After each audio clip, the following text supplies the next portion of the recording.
Welcome to our first turnaround project business tip number 1.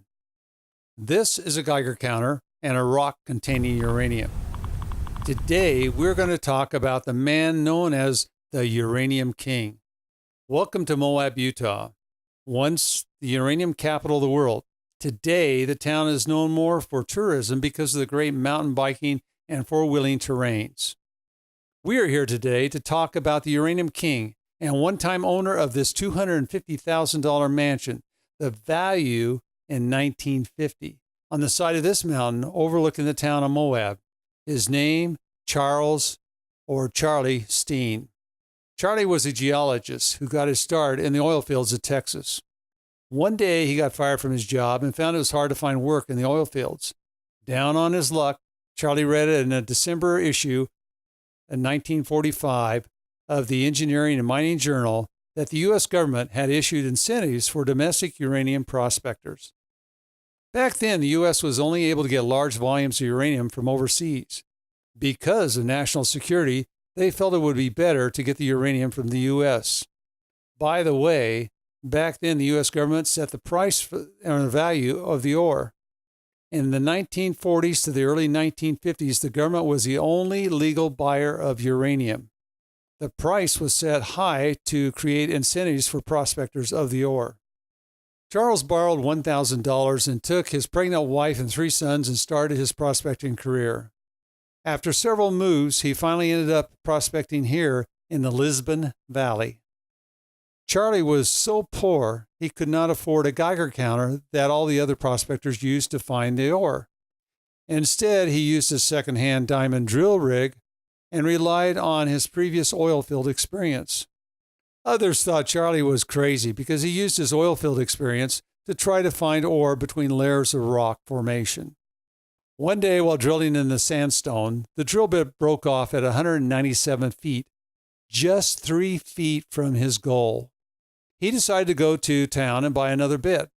While in the town of Cisco, which is now a ghost town, he decided to have a friend who owned a Geiger counter to check out some ore he had recovered 2 weeks earlier from the Lisbon Valley. The rest is history.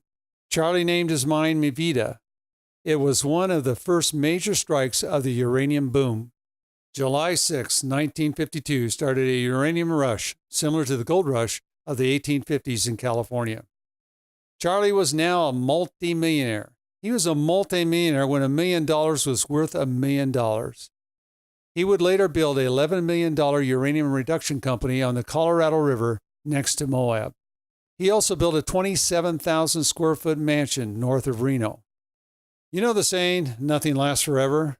Well, in the late 1950s, the government had enough uranium, so they dropped the price of the ore, killing the market for the product.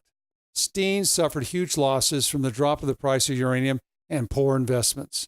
And in the 1960s, the IRS also came after Steen. So in 1968, he declared bankruptcy. A story of rags to riches to rags. So what can we learn from Charlie Steen? Number 1, knowledge is important to becoming successful. Unlike most prospectors looking for uranium, Charlie was educated as a geologist. He also had an experience from the oil fields. Number 2, control. It's important that you are in a business that you can control. Steen got in a business where the government controlled the market price. Never be in a situation where your business is relying upon one great customer or one major supplier. Number 3, put money away for a rainy day. It is amazing how many people leave all their money in their business or spend any extra money they have. There will always be a rainy day, so put money away to cover any disasters.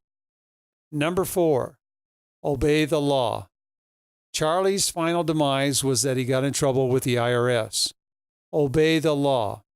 Pay your taxes, get a business license, get a patent for your product, protect your branding. I hope you've enjoyed the first business tip, and don't forget to subscribe to this channel.